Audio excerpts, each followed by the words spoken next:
What's up, everybody? Welcome to Middle Age Gamers Convention X. I am Eric. Over here to my left is Abara, and we're going to talk about a few titles today. We're going to talk about Street Fighter 6 review.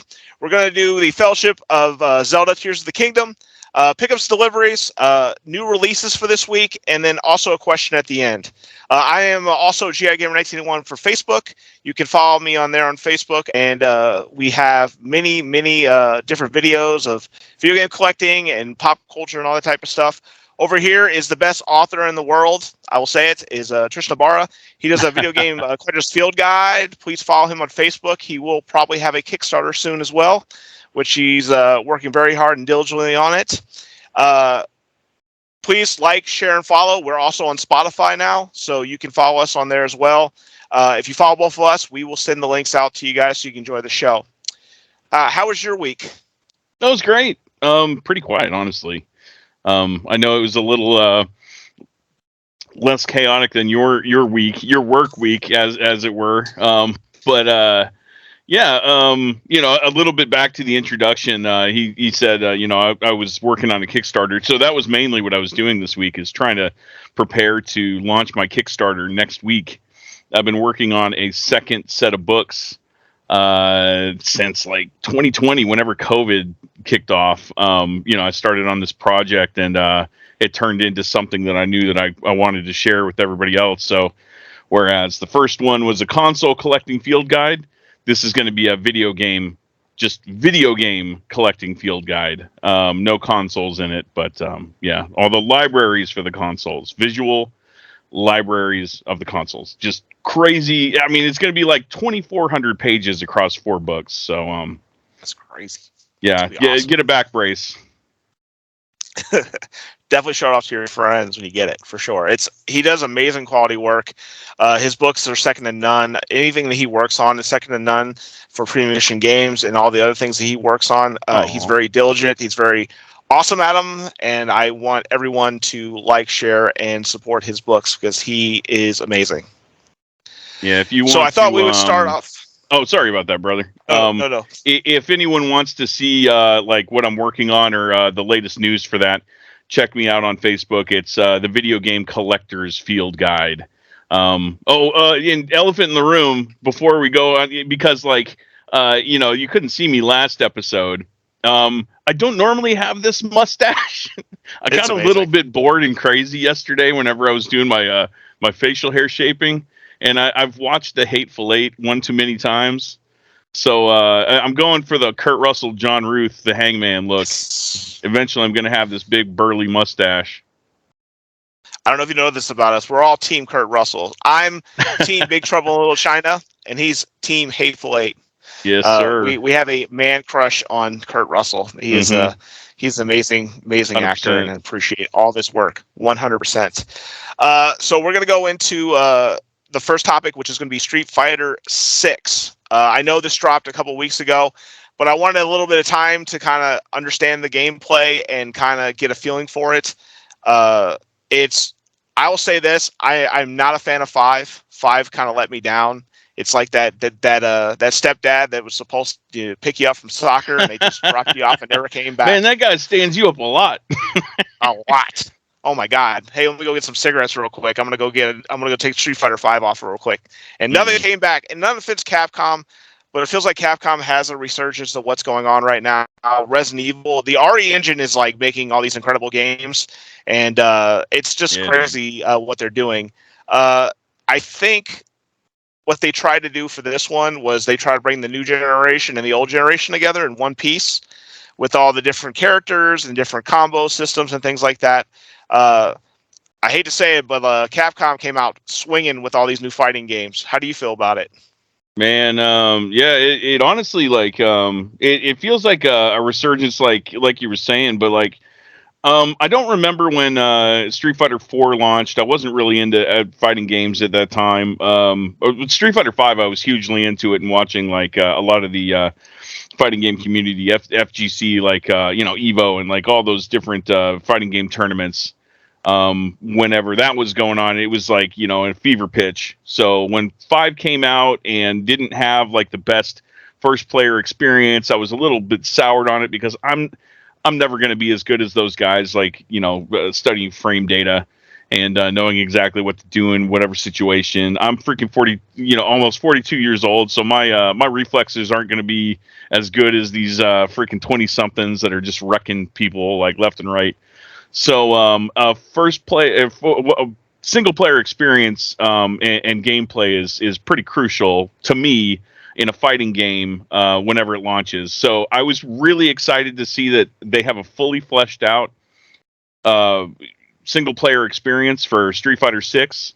Man, this thing's got a lot of polish. Whether or not you like the style of the game, like aesthetics, I really do like it. It's super flashy, super like in your face. I mean, just loud and colorful, and just, I mean, it's not drab. That's for dang sure. If you're bored playing this game, there's something wrong with you. Like, if you have epilepsy, don't play the game because colors are flashing all over the place.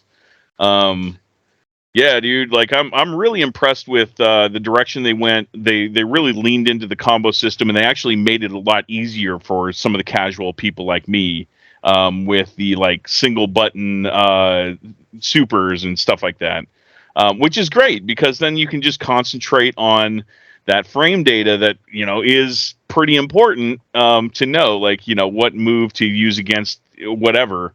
So if you're not the greatest technically with a stick, it doesn't really matter. You can just use your pad and make sure that you have good timing and good reflexes. Yeah, I think also too, like, I think that there's two things that only kind of irked me about the game. Was one, they need more soundtrack. I've heard that song like a million times. And then also, I don't know, when you get this game, you're going to understand something. When you're downloading the game, there's going to be this issue going on where you think like you're clicking on something and then it goes back to the menu screen and it happens over and over and over again. And what it is that you're still downloading the game, and so it keeps refreshing you back to the beginning of the logo. Me and him got confused for like about an hour. Like, what is going on? Oh my gosh, like, man! What's happening? I was so confused. Like, I had like, I've never experienced that with any game I've ever played before. Like, how do you mess up like getting into gameplay? Like, it just kept kicking me back out into like the menus, and it wasn't anything I was doing. It was something the game was doing. So they really need to fix that. I hope they have fixed that, because day one, it was broken, dude. It was broken.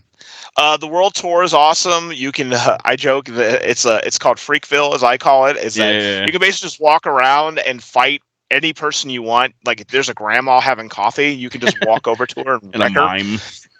And what happens is, and I haven't got to experience it yet, but what happens is you can take your character online, and they have like a big arcade, like a retro 90s arcade that you sit in there. You can play like Final Fight, you can play old Street Fighter games, you can do all this cool stuff.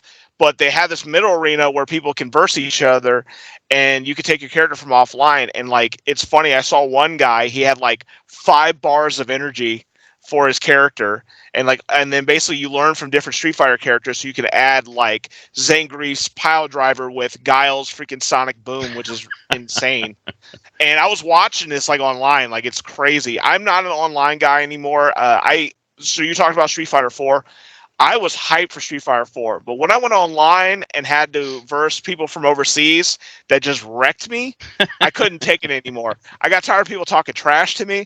I got tired of people just wrecking me, and I was like, dude, I'm just going to enjoy the game on my own. And then what I didn't know was you had to set a setting to turn off people versing you. So when people saw how crappy I was doing, they wanted to fight me all the time. So every 5 seconds, it's like, you got a new challenger, and I'm like, oh my god, stop it. Yeah, seriously, dude. And like, Capcom, they've done this a lot. I remember whenever I was playing Dead Rising, I think it was like Dead Rising 2. I had some setting, like, it was on by default where like people could like jump into my game, but like you're supposed to work together in this game. I'm sorry, I'm detracting from whatever, but no, you're totally fine. So I haven't had the best like online experience because I always run into these freaking trolls. Like, I had people dropping into my game and just messing with me, and like, like, that's not fun. And I guess that's part of the experience of online, but that's what sours me from doing it in the first place. Like, unless I'm like playing with friends, the other people can just F off, because normally you're just gonna run into these idiots like teabagging you. Well, here's the thing I also say about online that drives me crazy, and such from a middle age like that. I just enjoy basically just enjoying the game. I don't need someone online. Like I hate when people play music online. I hate when they run their mouths online. Last one, I'll tell you, that's a really hilarious story. I played Killer Instinct, right? And this guy was commentating on the game, like he's like, "Oh, I'm gonna smoke this dude. I'm gonna smoke him," and I crushed him. And his friends were making fun of him while he was going. He's like, that guy is cheating. And then I literally I did his joke. I like beat him, and I just went offline. I just said cut it off. And when I came back, I had like 100 email messages from the guy, like, you're a you know what, and you come back on here and you blah blah blah. And I'm just cracking up, and I'm like, dude, that's it. I'm done playing online. I can't do it. These guys, it's not my era. It's not worth the aggravation, man. Like, it's not. Well, yeah, these people are so brave behind their freaking keyboards and joysticks and shit. And I just said joystick controller. Wow, how old am I? For joystick. Well, now and this thing too, the new fighting era too, right? It's all buttons now. Our arcade sticks are going away. Like now, it's a whole new game, so it's like crazy. But I bought the deluxe edition right here, and I get a year pass with it. I don't like when they don't put all the characters on the game, so Capcom's gonna trickle money out of me every single time they do an update for it, because I'm gonna buy it. And the same thing with Mortal Kombat coming out, it's going to happen. So I hope they put out some new characters. The roster is, I think fighting games are going old school now, where they're doing small amounts of people now. Like Mortal Kombat's breaking down to the original, and I think Street Fighter 6 is doing the same thing. I don't think Tekken 8's doing it, but it's going to be a crazy year for fighting games, and I'm pretty interested to see who reigns on top after it's done. Yeah, and this release, to me, like, especially with like they brought back DJ, and so it feels to me like Super Street Fighter 2. It can't not feel like that to me because of him. But it makes me sad that I'm not going to see my guy Fei Long.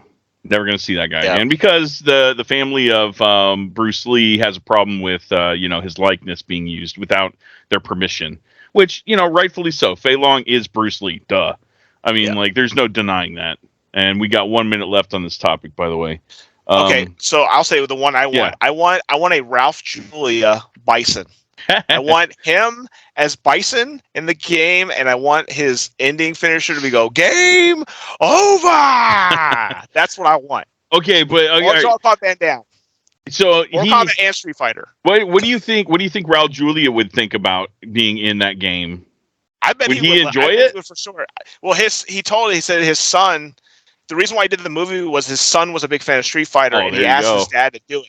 So, I mean, to have his son play as him in the Street Fighter game, that'd be nuts. Yeah. So I guess the final thing that I'll say is I'm not the greatest at fighting games. I've had a lot of fun with this one. I've even played against my nieces and nephews, and the one button combos and super moves is a blessing and a curse, because my nephew wrecked me with the spinning pile driver over and over and over again. Okay, next topic. So the next topic we're going to talk about is the Fellowship of Zelda: Tears of the Kingdom. Little Lord of the Rings reference there. It's basically like you're playing Lord of the Rings, basically. It's so much stuff in that game. It's ridiculous. So I want to get a status update from Ibarra, because Ibarra has been crushing it. Crushing this game, and he's still getting at it. So I wanted to see how far you've gotten so far, and I'll tell you where I've been so far in my journey to the Mountains of Mordor. So the two games are completely different style-wise in whatever. One's pick up and play, and one's an adventure. I have not played a game in this magnitude, the amount of time that I've poured into a game since The Binding of Isaac. The Binding of Isaac, it's bite-sized, whatever, so it was just a cumulative thing, like over and over again. I think I've poured like over 1,000 hours into that game, which is just insane. But overall, the releases that it's got, but it's just because of the replay value, and it's just such a fun thing and whatever. But as far as like a single story, progression type deal. This game is the most time I've ever poured into a game. And I'll say it right now, and I've said it before, like, I didn't have time to play it. I'm not going to go into my personal circumstances right now, but it's a good thing that my circumstances are what they were, because I definitely wouldn't have had time to play it like I wanted to, and like I have been. Yeah, I think I have over 200 hours into that game already. God. Which is insane, and I'm not even close to done. Well, I'm story-wise, yes, I'm close to done. I could probably beat the game right now today if I wanted to, but I want to get all the shrines. I want to just do everything so that once I actually beat the game, I can put it down, never pick it up again, never have to think about it again. My experience with it so far is I'm about 70 hours into it, and it started getting really bad, like you were saying. The problem that I have with the game is the shrines. I want so much endurance and I want so much hearts. Mhm. I just wish they would just randomly just put hearts and endurance out randomly. I don't mind yeah. them. It reminds me of the shrines remind me of Resident Evil. I hate to say it. Resident Evil, it's like each like a puzzle for like each scenario that you have to figure out. And they can be simple, they can be really hard. They're always random, and I always find them in like weird random places. My obsession right now is the towers, the light towers, because I feel like if I get all the light towers, I can fly in the air and I can see everything and then figure out where all these shrines are. But it's come to the point where I bought a book from Amazon that's coming here. They're actually doing a hardback book. And it might come to the point where I'm just gonna look at the book and kind of go through the paces of it. But I still can't believe how huge it is. They have the underground, they have the sky, they have all these places, and I'm like, no offense to the Switch, it's a PS3 era system. It is. It's a PS3 era system. I don't think Skyrim was this freaking big. And it's just insane with it, and all the things you can do. You can cook, you can craft, you can find different wardrobes. You can go. You're like today, like, you know what? I'm going to go up the snow mountain and see what's up there. And it's all about exploration. And I think, honestly, I think this is Miyamoto's dream. I think this is Miyamoto's dream that he had for the original game, and he finally pulled it off. It's insane. Yeah, you said about Skyrim. I never played. I played Skyrim, but not to the extent that I played this game. Skyrim and all those Bethesda games, they're huge in scope, but they're buggy as shit. Yeah. Whereas this game is so polished and so what's the word? Not enhanced, but whatever. I can't think of the word. It's a simple one. But anyway, they did such a good job with the programming that you don't notice any, there's some pop in, but it's so far away that it doesn't really even matter. Like the scope of whenever you're like sitting back and looking at like a big swath of land, it's so expansive and just overwhelming. It's just crazy. But whereas like Skyrim and like all those other Bethesda games, you just expect all these crazy bugs. Yep.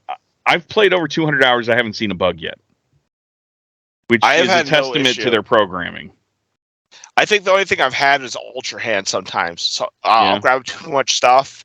And then the other thing with Ultra Hand that drives me nuts is that when I lift something up, it's like the camera can't seem to stay with it. And I try to figure out how to make stuff, and it drives me nuts. Yeah. But what's so crazy about the game is that all these, it's also kind of like a Minecraft-ish, because like you can build all kinds of ridiculous stuff. I saw a guy make a freaking Metal Gear Solid Rex. I've seen like a laser ship. I've seen like ones that like pop you in the air all like even higher than what the towers do to you. It's just crazy, like all these people. And I'm wondering when they were testing this game, if people were doing the same thing, or I can't imagine being in a meeting like, all right, we're going to be doing this continent today, and we're going to be doing this one, and we're going to throw this in there and stuff. It's just crazy. And kudos to Nintendo, man. They just gave a big middle finger to everyone else. Like, oh, you think because we have no graphics and all this expensive stuff that we still can't make great games? You can kiss my little you know what. And it's so funny because everyone doubts Nintendo all the time. All you hear online is, "Oh, Nintendo can't do anything with the Switch. It's just not strong enough," and blah blah blah. But they did it with a 32 gigabyte card on their system, so it's amazing. Crazy. It's crazy. I wanted to go back to one other thing that you said about the shrines.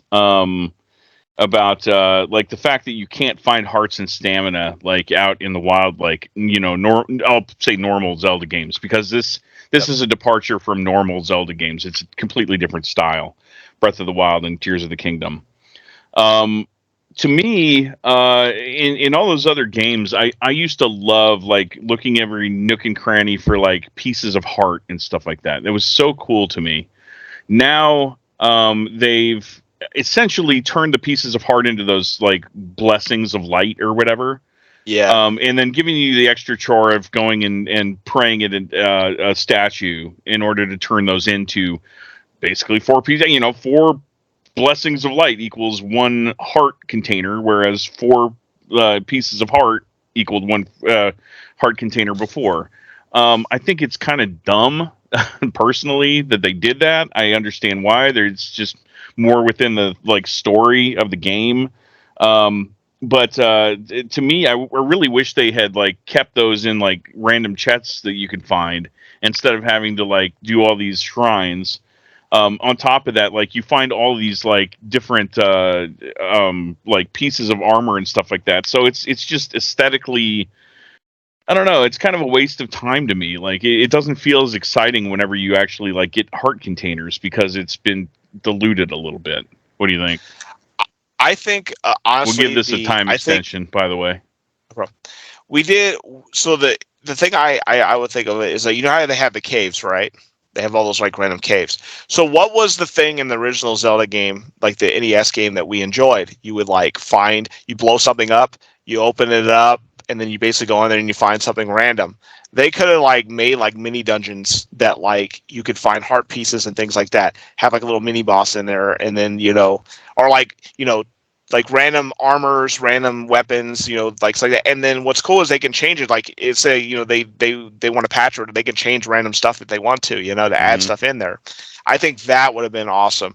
The problem I have is that like, okay, I got 3 and then I try to find the 4th shrine and I'm looking around. I'm like, I can't find the shrine. What's going on? And I literally have to go to maps that like, I don't even have the map, done with the tower. And I have to sneak over there and try to find a shrine somewhere. Yeah, and it's kind of in the butt and tedious. I think there should be a better way to get the hearts and the stamina things. It was a cool way of doing things in these 2 games, but I hope they get away from that and go back to the way it was. Just me. Yeah, I agree. I hope they make a old school Zelda dungeon one like Link to the Past again. I think it'd be awesome. Mm-hmm. All right. So we got pickups and deliveries. I know people like the word mail call, and I got these pickups, but I want to change it. It's going to be basic pickup deliveries. If we got something delivered to our house that we're playing, or pickups that we had, I wanted to do a little spot for that. So we'll start off with you, Ibarra. Is there anything that you got picked up or delivered to your house? Not.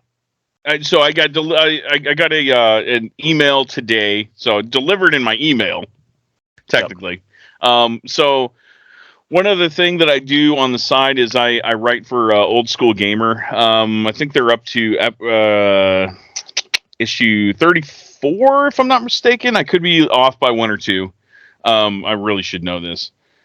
Shame on me. But anyway, I write an article on it about game collecting, and they just sent an email finalizing the latest one.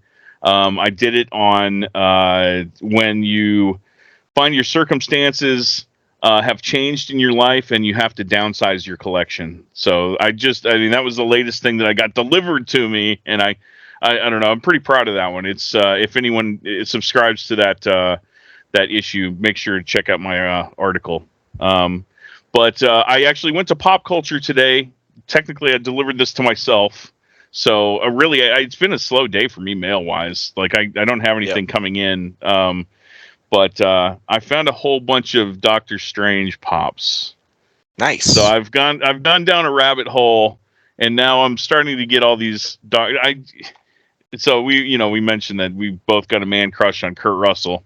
Well, Yep. Benedict Cumberbatch is another one for me. Like, I love everything that guy does. Doctor Strange is my favorite Marvel superhero as far as the MCU is concerned. So, yeah, anything Doctor Strange. Funny story about this is that we haven't talked to anybody about. I was at a thrift store, and they had a Doctor Strange, and it was in shape of a T. And I was like, how random is that his first name is that, and then it has Doctor Strange? Yeah, it was this like lenticular picture of Doctor Strange in a couple of like different cartoonish poses. And why it was in the shape of a T, who knows? Because that has nothing to do with Doctor Strange. But it was perfect because my name's Tristan. Hey. My pickups, I got assaulted, and I don't know if people understand this. When you have so many pre-orders out there for things that you buy and all that stuff, I had this problem where everything just shows up at once, and it makes it bad for me because my wife thinks like, why are all these packages here? What did you buy? And so it makes me look bad. I'm like, bought these months ago, and they just show up. So I hate to go crazy on the toy figures and all that type of things like that, but I went NECA crazy. So I got Donatello's portal from the Teenage Mutant Ninja Turtles, and it has a lenticular portal piece, so you can like change out the portals and things like that. I just love the cartoon, and I always loved the adventures of them going randomly through the portal. They got the Usagi Yojimbo out of that thing. They got like Generation, Dimension X and all those crazy stuff. So it was just funny to me, and I bought that a while ago, and it got here, and then.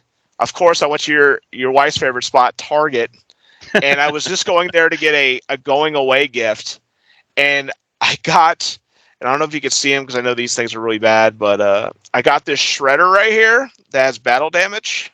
Yeah. And he was, I'm a big Shredder collector, so I collect different variants of Shredder. So this is one from the comic book where he gets killed, and so that was pretty cool. Yeah, he actually dies. He has clones in the comic books. Did not know that. My man crush as a kid, April O'Neil, cartoon April O'Neil. Mm-hmm. Her and her yellow jacket of goodness here. This one. So I'll tell you a story about this. This is what it is she was released in a package, a bundle set, and the bundle set that NECA made didn't make enough, so she became really rare. And she was like $200 to $300. Jeez. So they made a reprint of this with her own accessories and everything like that. So she has her like camera and she has a turtle communicator in her hand. And this is retailed for $39.99. The same thing with the Shredder. But it comes with a lot of accessories, which I thought was pretty cool. And then this guy, I don't know why I bought him. I just thought he looked cool. He's going with my pin that says, "Ask me about Battletoads." And this is the colossal frogs from the cartoon. He's huge. He looks like Juggernaut, basically. He comes with like the weapon that turned him into this. It was like a season 5. This is when the guy who played Fresh Prince went away, and they had like a new Shredder, and he was terrible. And they had these weird episodes that they did, and he's like a B-side to that group there. But I love NECA. They give me the figures I've wanted as a kid, and so I'm close to being done. I just hopefully they don't do like some more Shredders because I'll be in trouble. Last one I got was Sonic Origins Plus. I like to thank Amazon for kicking it around like Ace Ventura, like as being the UPS guy. This is something you should pick up. They added Amy in here. They put Knuckles in Sonic CD. They also did quality of life updates. So, like the jump dash is in every game now. So from 1, 2, and 3 are in there. They also did a retro cover. If you can see it, I'll show you. And I'm sorry to people that are on Spotify. You're going to have to watch this on YouTube. But yeah, this is the Sega Genesis cover they did. And on the back, they did the Genesis does, like basically what Nintendo don't. And then a nice art book that came with it. So it retailed at $39.99, and it's basically the definitive edition of those games. And I would highly suggest picking it up if you got a chance to get it, even on the cheap. Very nice. That's all my pickups. I had one question about your NECA stuff. Is that available only on the website, or is that stuff that you would randomly find at Target, maybe? So it's crazy. So it's hard to explain. So cartoon turtles are exclusive to NECA and SDCC. Video game characters are, like the Ninja Turtles, like the video game ones. Those are exclusive to Big Bad Toy Store. So they get all the video game ones. Now, the movie ones are usually exclusive now to NECA on their website, but they also do them for SDCC. So, for example, I got Kino from Ninja Turtles 2. If you don't know who he is, look him up. He's a pizza guy for them. And he's for San Diego Comic-Con, and I had to get him for my Turtle 2 collection. And they also did the Samurais. The Samurais are out, but you ran out of time because of pre-order. They had 3 days of pre-orders, and the only way you're going to get them is SDCC. That's the only way you can get them.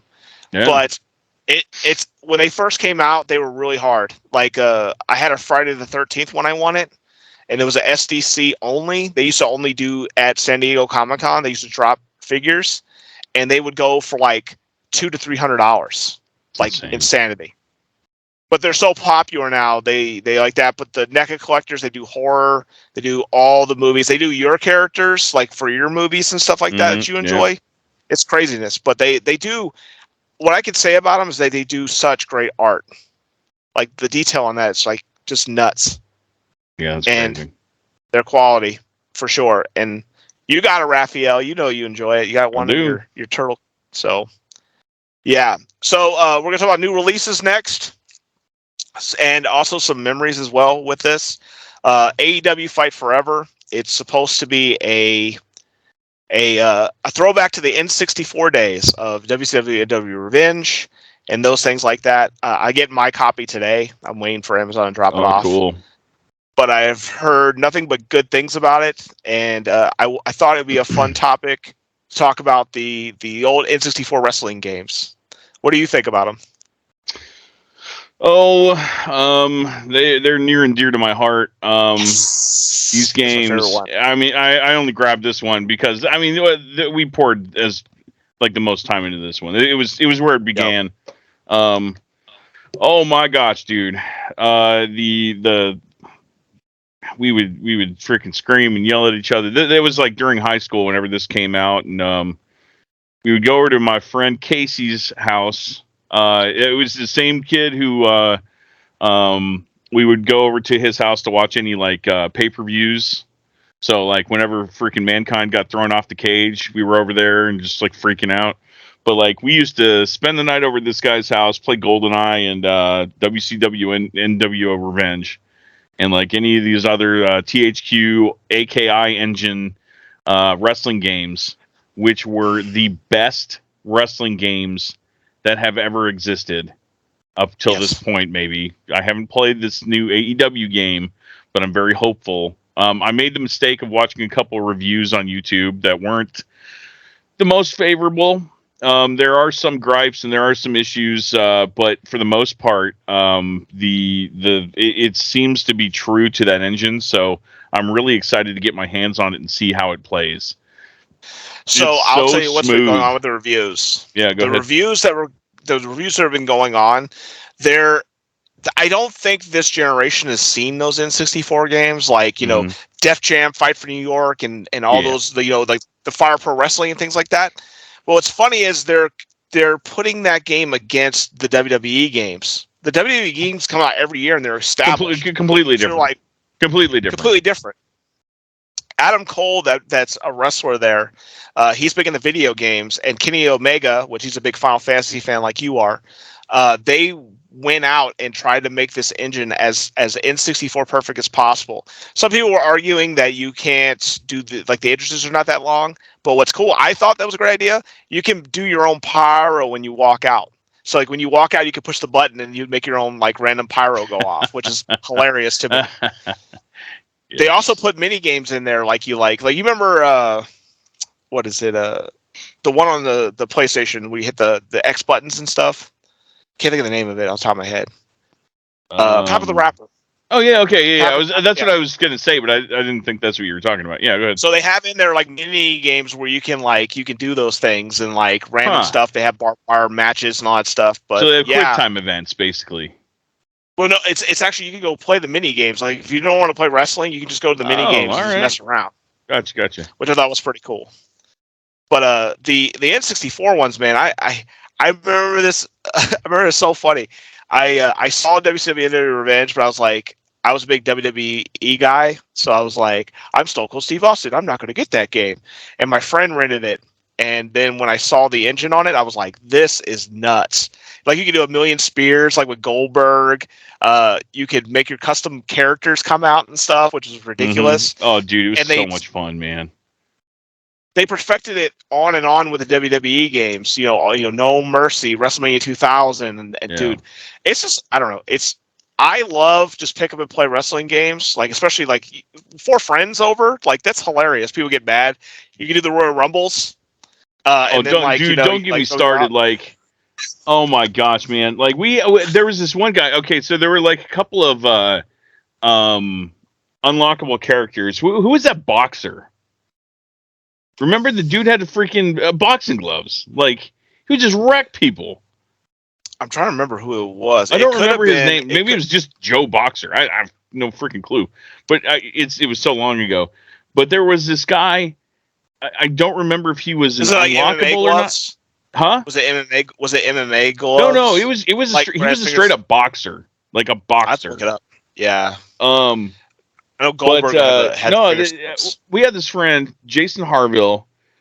He's the kind of motherfucker that will exploit anything. He doesn't care. Have you ever played against someone in Mortal Kombat that just like swept you over and over and over again, and there's nothing you can do about it? And then he's like, "What? It's in the game." Like, yeah, that's Harville. Fuck that guy. Yeah, if you're listening. No shame. But anyway, he used to play as this dude named Sumo Joe.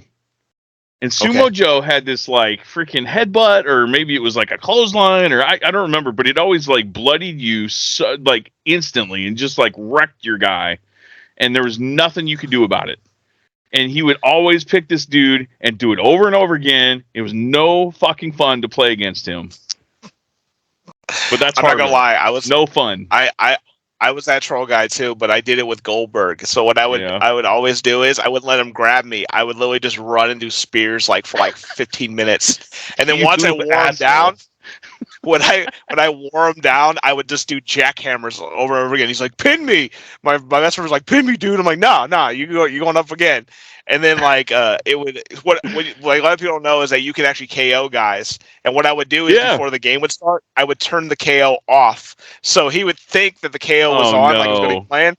So all I would do the entire time is wreck him. I made him so mad that he put his 64 controller down, and then he went outside and he was smoking a cigarette outside the window, and he was blatantly staring at me, still wrecking his character. He was so mad. It just made me laugh, but it's just funny stuff like that. I used to. My other favorite thing is that we have 4 players. Hey man, we'll team up. We'll team up against them, and then I will just grab him and throw him outside the ring, and then knock him out. And he's like, "Come on, man." It's funny though. I mean, we were all ruthless back in those days because, dude, couch co-op or couch, versus was the only thing we had back then. Hey, kids, the internet wasn't always around. Yeah, so we were playing these games before the internet was a thing. Oh my gosh. And you had to go over to your friend's house and you had to deal with the shit talking in person and not want to fucking punch a motherfucker in the face. That's the hardest thing. Or you did. Yeah, well, we never did, but there were some heated arguments, and everyone had their game. I cuss at Harville right now, but mad respect to him. He was good at the game. I wasn't as good at him as him. It's fine, but I could wreck his ass in GoldenEye. Come on, come at me. Another funny story I'll tell you that really quick was we played GoldenEye once, and I was Odd Job, the little short guy. you played as Odd Job? No. So there's no defending that. So they had this rule no Odd Job, right? Yeah. And I was and so I was playing as him, and my friend was like, "You can't play as Odd Job," and I'm like, "Well, I was like, you just suck, you just can't play." And I kept wrecking him with Odd Job, and he got so mad he walked over to the controller and he grabbed it from me and had a pull outside in Arizona, and he just tossed it in there. And he's like, "I told you no effing Odd Job." and then walked out like I don't know, like laughing like that was your controller that you just threw in the pool. He's just like, worth it. Don't be mad at me. It was yours. It's your controller. But so like that, I like that type of stuff. The other thing I liked about the old games was the Royal Rumble thing because what was funny was if you got knocked out, you could and the next character that ran in, it was you. That character. Yeah. So what was funny was sometimes you would get like the girls, or you would get like someone you like really hated, and you're like, oh, this is awful. Yeah. That was then, super fun though because you never knew. And I hope that's in the, like they call it a Casino Battle Royal. So I'm hoping that's in there. I'm definitely going to be playing today, like as soon as it comes in. I'm super excited about it. You said Kenny Omega had something to do with this game?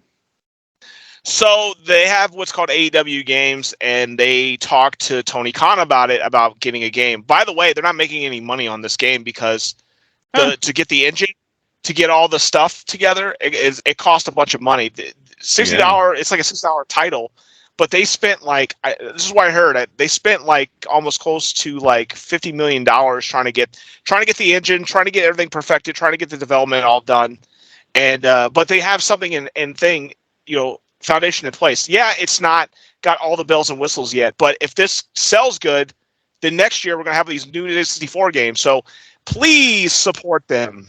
Oh yeah, please support them. And not only that, dude, one thing that you just said that I never even thought about, like, yeah, maybe things aren't perfect right now, but like back in the day, whereas like you would buy the game and the cartridges, that's the game you got, period.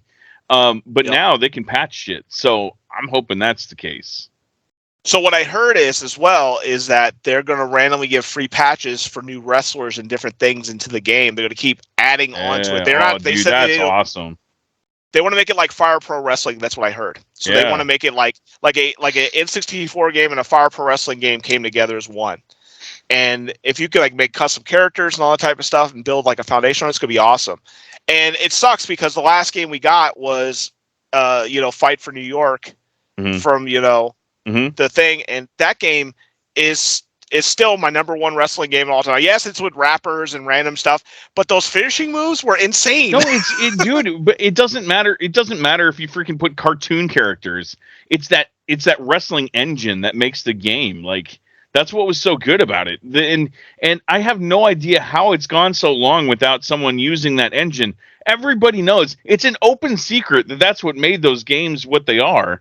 They're amazing. And that's what makes them amazing. How the fuck has no one taken? I mean, like they're so lazy with the WWE license that they haven't taken that engine that works that everyone fucking loves and made a game like that. How? It's because soon it's going to have to be competition. And what I think also on top of that, this is what I think is going on. So what you don't know is that there was two companies that were working on the game, right? And they split. And they left, and then one of the years, I think it was 22, it was like the game was like horrible. It had so many bugs and glitches and things like that. And Ukes is the one that's making, I think, don't quote me on it, I think Ukes is the one that's making the AEW game. Okay. And if you don't remember who they are, there is, so you remember the SmackDown versus Raw games? You remember SmackDown 2 and all those type of games back then? They were in those games, making those games for like a long time, and then they went to WWE, and then it just kind of got stagnant. So I'm hoping this will be a resurrection of the arcade fun wrestling games, because it's like the Superstars game back in the arcade. It's just pick up and play and fun. I don't need to play a WWE game where I have to like chant to the crowd and do weird button combos to throw stuff around. It's just not fun to me. And I think bringing it back to Foundation and making this game fun, I'm excited. Also, they like Tony Hawk Pro Skater in it. Just to let you know, there's a wrestler. His name's Darby Allin. He's a little skinny guy. He's Tony Hawk's friend, and he skateboards. And in the game, they added a skateboard where you can skate to the ring. You can jump into the ring, and you can use it as a weapon while you're kicking. You kick flip someone in the face. That's amazing. That's awesome.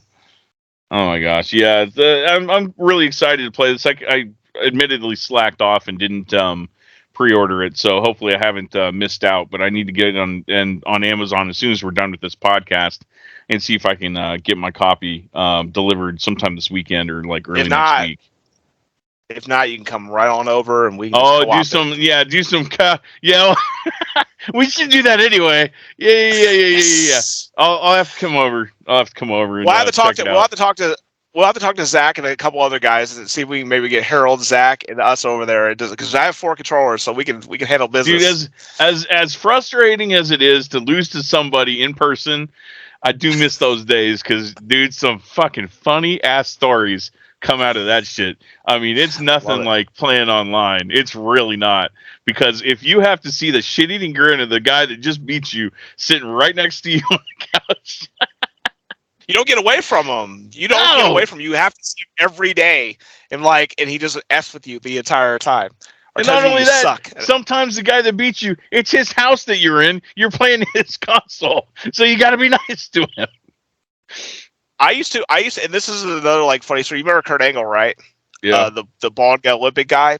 I would sing the song, the "You Suck" song to him. I'm like, "You suck, you suck, you suck." I used to do that like Mortal Kombat or anything. I used to do it all the time. And dude, they would get so mad, and I mean, I get mad too. I get frustrated too. Like if some dudes beat me, and I get pissed off and throw my controllers and stuff. It was just fun. I don't know. It's more fun to have someone in your face than on the internet just talking trash to me because I can just turn you off. Like, oh, true. Yeah. But yeah, you can't freaking you can't mute somebody that's on the couch next to you. Can't block. That's not a thing. So we're gonna do the final topic. It's the question of the day, and I thought this would be an interesting topic. Because we all know about the crash of 1983, where Atari basically went to crap, and video games has basically died on the North America side. And then all of a sudden, out of nowhere, with a halo, Nintendo comes down and flies in like an angel and starts, "Here, have these beautiful video games." And then now video games are so crazy now, and so I thought, what do you think Nintendo's secret was to survive after that crash? What do you think was the key that made them successful as they are right now? And I'll let you go first. They did not have as much skin in the game as Atari did, or Coleco did, or what was it? Mattel. At the time, they weren't a hardware maker. During the crash of 1983. They were a software maker. They made Popeye. They made Mario Brothers. They made, the arcade Mario Brothers, not Super Mario Brothers. They made Donkey Kong. And they were primarily a toy company that had just recently, in those days, branched out and made some games. I mean, it was still in their wheelhouse. It's a toy. It's an electronic toy. But they innovated and had, their early team. It was still like Miyamoto and Gunpei Okoye, if I'm not mistaken. They were there from the beginning in those R&D places. But during the crash, they didn't have as much skin in the game, like I said, as those hardware manufacturers that couldn't sell their products. Whereas, they just had their software and their IPs. Yes, as a result, it suffered. I'm sure they felt it in part of their bottom line. But I don't think Nintendo at the time was making most of their money through that. They were still a toy manufacturer in Nintendo, or in Japan. And still making Hanafuda cards? I think so. I don't know. I couldn't really tell you. I think they had the Famicom out in Japan, but never got over to the States yet. But whereas they didn't really die and come back, they were the phoenix that brought back the industry, and they were really meticulous about it. I'll let you tell the story because I'm sure you know it. It's been a really wide known thing about how they brought out the NES, and actually you were a part of that because your mom. Go ahead. Yep. So my mom. So I'll tell you a few things that I think was beneficial. Not getting the license to Popeye was a big deal because then they made Donkey Kong, and basically their Mickey Mouse was created. Yeah, he was called Jumpman, at the time, but I feel the thing that Americans love is franchises. We don't care about new stuff all the time. If you think about like all the streaming things now, what do? You like, say for example, like you watch the Hateful Eight a lot. I watch like my 80s and 90s movies a lot. That mustache. Oh, okay. But I mean, like we kind of like it's kind of joke. Like you need something fast in the microwave, or you can have a home cooked meal. And I feel like Nintendo went in the realm of like a home cooked meal. You know, they made great games. You had Donkey Kong that came out because of that. They had then they started like establishing themselves in the arcades, and then they started going to home markets. And what's interesting about it is that my mom bought a Nintendo just because Donkey Kong, she had to put a bunch of quarters in a system. She can just go home and play it. And so when, just so you know this, I'm really old, but this is like early 80s, and they used to be in New York. And they had an American group there that would basically drop off arcades. They would just like put arcades out to the local areas. But then they started bringing over their Nintendo NES, and they were selling them as a test market in New York. I think in some other places as well. And it like I guess Mainly it New just like York, went yeah. crazy. Yeah, they had a deluxe set with a Rob. So like a Rob that it came with a robot, and they were like, "This is not a video game. This is a entertainment system." And they also did the Nintendo to make it look like a VCR because at the time VCRs were super hot, Hmm. so they look like little VCR tapes you throw in and stuff. Yeah, they But wanted as a to kid, for me, get away from looking like an Atari 2600 as much as possible. yeah, correct. And what's interesting about it is that like even like here, like I'll show you, like it's just so interesting of a cart, you know, like when you see them, you're like, wow, you got this cool art on the front of it. You slide it in like a VCR tape, and you get some enjoyment out of it. Uh, but I think Nintendo like was very smart where they targeted really us, our generation. Look at the box art and stuff. It's like futuristic and spacey, and you know, robots were real big in the 80s. Hmm. Like, you know, Rocky 4 where Polly walks out with the cake with a robot. Like robots were like a big deal like when we were kids. Like the two things I remember that were Uh, big was ninjas and robots. Those two together were like our childhood foundations. And I feel yeah. my mom got caught up into it, and then I got dragged into it once I saw the Play Choice 10. You know, because they threw those in the arcades before they were really out, like with Nintendos. And so we got an introduction to arcades, and then they came home.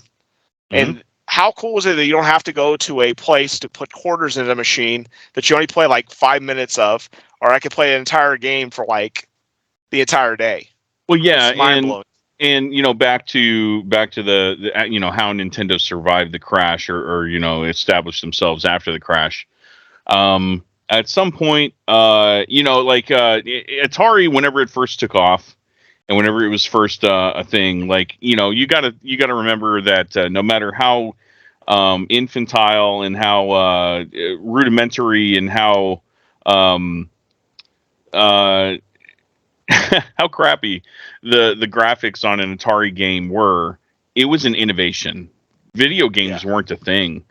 So people were like, you know, like falling over themselves to play Pong at the very beginning because they were able to control something on the TV screen that just wasn't a thing before. yeah, Um, but at some point, you know, years later, the appetite for something more advanced was there, but Atari wasn't able to deliver because their hardware was still like underpowered. It wasn't until the NES that you know you were actually able to see these ports that looked like the thing that you played in the arcade. So if agreed. you were playing Donkey Kong, like you know, for example, like in the arcade, and then you went home and played it on the Atari 2600 or Pac Man on one or the other, the difference is Bad. night and day. And you're like, what the crap am I playing? What the you know? It's just so at some point they were selling innovation, and then they started selling disappointment, and that's where the crash came in. Nintendo was able to skirt that and become that Phoenix because they had the games that actually looked like the stuff that you would play in the arcade. They were really advanced. And I mean, if you think about it, my gosh, dude, you know, it came out in the mid 80s and it lasted into you know, it was about a 10-year system. Yep. And some of the games that were late in life in NES are really, really impressive based on the hardware that they were playing. And even if you look at the stuff that's coming out now from the homebrew scene, holy shit! Like they're Nuts. really taking advantage of that NES hardware. It's crazy what it's capable of. I can't say enough about it. I mean, like it's my foundation, and the I'll tell you how crazy it is. The music from the games is like nostalgic to me. The look of the games is nostalgic for me. Even the hard pain in the butt games that they made were like that. The box art was just amazing. Like to walk into a place and see, and I think, I'll say this, they definitely stole that from Atari for sure, because Atari had those epic like covers for them to try to sell their horrible games. But their box arts and everything is just so reminiscent to me. I just love them, and I feel that the gameplay they did was perfect. They got them into toy stores right around kids, and I remember like no one really wanted it at first. I saw when I was at the age of myself, Montgomery Ward, they would have stacks of them, but once they got popular, they were gone. You couldn't even find games for them. Yeah. And then like the whole thing where it's like a community of friends. I would trade games with you. You would trade games with me. We would go back and forth. Blockbuster was a big deal. So like video games it was like I tell them like it's a perfect time for them because they blew up right at the perfect time when technology was a big deal. You know, like Walkmans and VCRs and cameras, and you saw BMWs with like the old cordless phones in them, like all the rich people had when they were on Wall Street and stuff. And I think that's what sold it for them, and it's a testament. They're still out today, still making like Tears of the Kingdom and incredible games like this. The thing they did really good was they wouldn't let a lot of crappy games go on their consoles. Yes. And they had like a certification. You're exactly right. Where I mean, there was some companies, Konami / Ultra, that kind of skirted those rules. Atari. Well, I was no documentary on that. I want a documentary of how they pulled that off. Is it like one dude that was sitting in a warehouse and they're like, "Here you go." And I don't think anyone could do that nowadays because there are so many platforms to choose from. But I mean, it's kind of like I'm not gonna. I'm no like expert in like socioeconomics or like global economics, but like the Chinese economy is such a huge thing, and people like try and break in there and like get China to spend money on their products. Well, you have to like really make some concessions in order to do that because it's such a big payoff. And it's kind of the same thing. Nintendo's got you by the balls because they have the platform that everyone's got. So you want your stuff on Nintendo, and you might make concessions to do that. Yep. And also like the last thing too, they had no competition until Sega came out with a product, and that was like late 80s, where you saw like they played the whole arcade at home thing, but like they're just a mega giant now. I mean, think about it now. Everyone clamors for Nintendo Directs or anything Nintendo. It's like, please put it in my IV and hook me up. Yeah, dude. Because they're like Apple. They're like a premium quality company now, and they got billions of dollars. So. Yeah. There's only really a handful of companies, and sorry, I didn't mean to cut you off. No, you're fine. There's only really a handful of companies that really give you that feeling, like Nintendo and Apple and Microsoft and Amazon, like just juggernauts that can't. I mean, they've got too much money to fail. These innovators, Google, like whatever. I guess you could have said that about Yahoo back in the day, but where are they now? But Nintendo, they're not going anywhere. People keep saying that they're going to get out of the software or hardware game eventually and be a software manufacturer just like Sega. I don't see that happening anytime soon. They just have way too much to gain by having their own platform and using their just invaluable IPs like their Super Mario Brothers, where you can only play them on Nintendo products. Yeah, they got a lot of great first parties as well. And I also think too, like they always target kids. If you think about everything here, but you know what's interesting about my son's generation compared to our generation? You know, we were all Team Mario, right? My kids, they like Mario. They think it's awesome, but you know what they watch all the time? Sonic. Sonic is like So a weird. big deal right now. Like, it's crazy. Like, I wasn't even into Sonic that much as a kid. My son will watch playthroughs of any Sonic game, and he brings up Sonic games I've never seen before. Oh. And that's what I think it is. What people don't realize is that Nintendo, instead of trying to get into our generation, like, oh, look at these high graphics and everything like Xbox and them do, Nintendo's like, here, have fun, kid. Enjoy your fun. And you think about it, what's going to happen when my kids are our age? They're going to be wanting a Switch, just like we wanted a Nintendo when we first started collecting. True. Yeah. No, you're absolutely good. right there. Oh, that's going to be weird too, man. It's like right now. For me. What the yeah, it'll be weird for you for sure. But yeah, the Wii, what did it sell? 111 million consoles. The Switch is over 90 million or some crap like that. I'm probably way off, but wow, you know, how much are those retro consoles going to be worth in 20 years? Well, I laughed too. Remember when we went to go get our Switches and everyone was telling us like, "Oh, it's horrible. Nintendo's ruined and blah blah blah blah blah." Yeah. But once you got it on your hands and people were looking around, "Oh, you can take this on the go." Oh, dude, it was the coolest thing Oh. ever, man. Like, you know, people weren't before they even knew what it was. Like, I would you know, I was traveling all the time at the time, so like I would take it on airplanes and I would just have it like set up on my little like airplane tray table, and then like got the Joy-Cons in my hands, just like sitting there playing. They're like, "What is that?" I'm like, "Oh, it's a Nintendo Switch." They're like, "What?" I have not heard. It's of game this. changer. Yeah. Game changer. I want to thank everybody for listening. We got corrections. Nope. Oh yeah, we do have corrections. Sorry, that's right. You're good. We have corrections. Me and Abar are going to do some corrections from the last podcast. We had some things for Metal Gear, so we wanted to correct things that we said last week. So Abar, go ahead.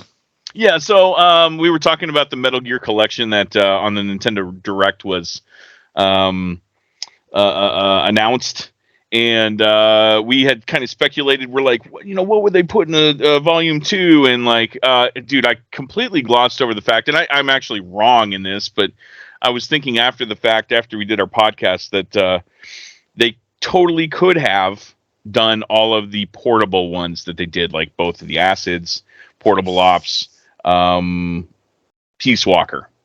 That could be the second one. But, you know, I can't remember, but there's actually been some news since we did our last podcast about what's going to come out in that collection. There's rumors of Metal Gear Solid 4, Peace Walker, the very first, I can't think of the very first one that came on the PSP, and then another Portable Ops, and I think another PSP game. I think it's going to be on there as well. I don't quote me on that, but no, it was 5. It was the Phantom Pain, which I don't know. Like on the Switch, the Phantom Pain is going to be even I don't know how that's going to work. there. But like I said before, imagine how big that's going to be if it is announced for those ones. You have Part 4, that's going to be big, and then you're going to have 5. Like the PSP one should be that big, but those 3, that's a lot. You're probably looking at like 40 to 60 gigs of memory you're going to have to fill for that thing. It's already like it's almost 40 for the original one. So I can't imagine. Trying to think of any corrections I had with it. It's just it was just very weird. We did the podcast, and then they announced the second Legacy collection behind it because someone leaked it. Yeah. So it was kind of fast. But you got anything else you need to correct on? Nope. That was it. That's all I had. Well, thank you guys for tuning in.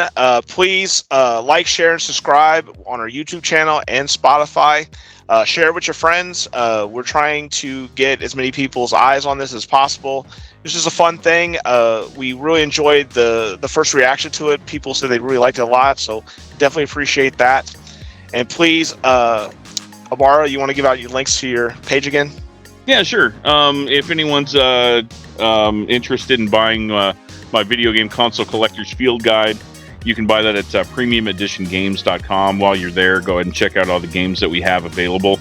We have some really fun ones. We don't put out anything unless we as gamers want to play it ourselves. So that should tell you something about the quality of the games that we sell. We talked about it at the very beginning, but I'm working on finalizing my second book, which I plan on kickstarting next week, sometime like either Tuesday the 4th or Wednesday the 5th, somewhere in the early morning. So I don't know, I'll put the links up somewhere. Follow me on Facebook at the Video Game Collectors Field Guide, and I'll certainly have the link up there if you want to check it out. Facebook for me is GI Gamer 1981. You can put in the search thing. You'll see my logo on there, and you can add me on there. You can share it with your friends and that as well. I will also be posting the links for Spotify and YouTube on there.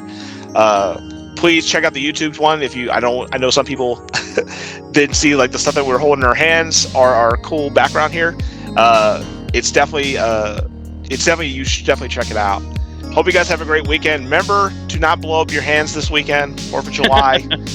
You won't be able to, if you blow up your thumbs, you won't be able to play. So, you want to make sure to do that stuff safely. Make sure that, especially if you're in a dry area of the country, you've got, you got your plan in place in case there's a fire. Don't be dumb. Don't burn your house down. And we know you like your game collection, so please don't burn them up in a stupid accident. Yep. Hope you guys have a great weekend, and remember to open your games. They're not stocks. You don't act like this is Wall Street. We act like this is Fun Street. So have a good weekend, and I'll see you guys on the next episode. Later. Later, guys.